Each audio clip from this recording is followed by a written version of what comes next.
আসসালামু আলাইকুম বন্ধুরা, সবাই কেমন আছেন? আশা করি সবাই ভালো আছেন। তো বন্ধুরা, অনেক দিন পর নিয়ে আসলাম আপনাদের মাঝে একটি বড় ভিডিও। আসলে আমি তো সবসময় ছোট ভিডিওগুলোই ছেড়ে থাকি। তো আপনারা দেখতেই পাচ্ছেন যে আমি একটা খেজুরের কাঁটার সাহায্যে একটি রুটিতে 2টি দাগ দিয়ে মাঝখানে দেখুন কি সুন্দর করে ডিজাইনগুলো তুলে নিচ্ছি। তো আপনারা দেখতে থাকুন।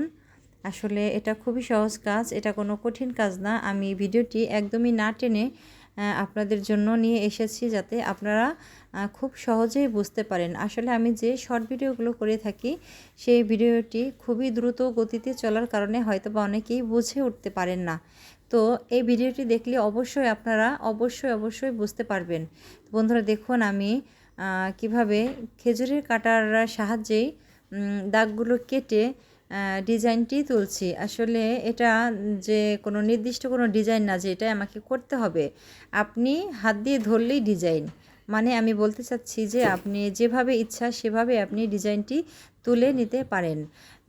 তো আমি এভাবে ডিজাইনটি করছি, সেজন্য এভাবে হচ্ছে। আপনি চাইলে অন্যভাবেও ডিজাইনটি করতে পারেন। হয়তোবা আপনি আমার এই ডিজাইনটি দেখে আপনি একটি আইডিয়া নিয়ে আপনি অন্য ধরনের আরেকটি ডিজাইন করতে পারেন।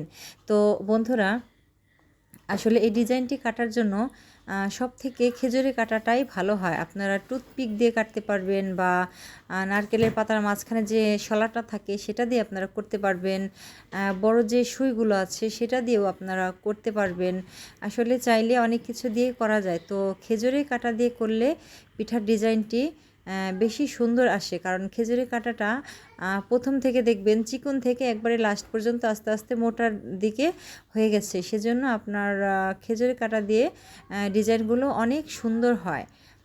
তো আপনারা যারা খেজুরের কাঁটা হয়তোবা অনেকেই সংগ্রহ করতে পারেন না, তো এই খেজুরের কাঁটা আপনারা চাইলেই অনেকগুলো একবারে সংগ্রহ করে একটা পলিথিনের মধ্যে ভরে নর্মাল ফ্রিজে সংরক্ষণ করতে পারবেন। এক্ষেত্রে আপনাদের 3 থেকে 4 মাসের মতো খেজুরের কাঁটাগুলো ভালো থাকবে, নষ্ট হবে না, শুকিয়ে যাবে না।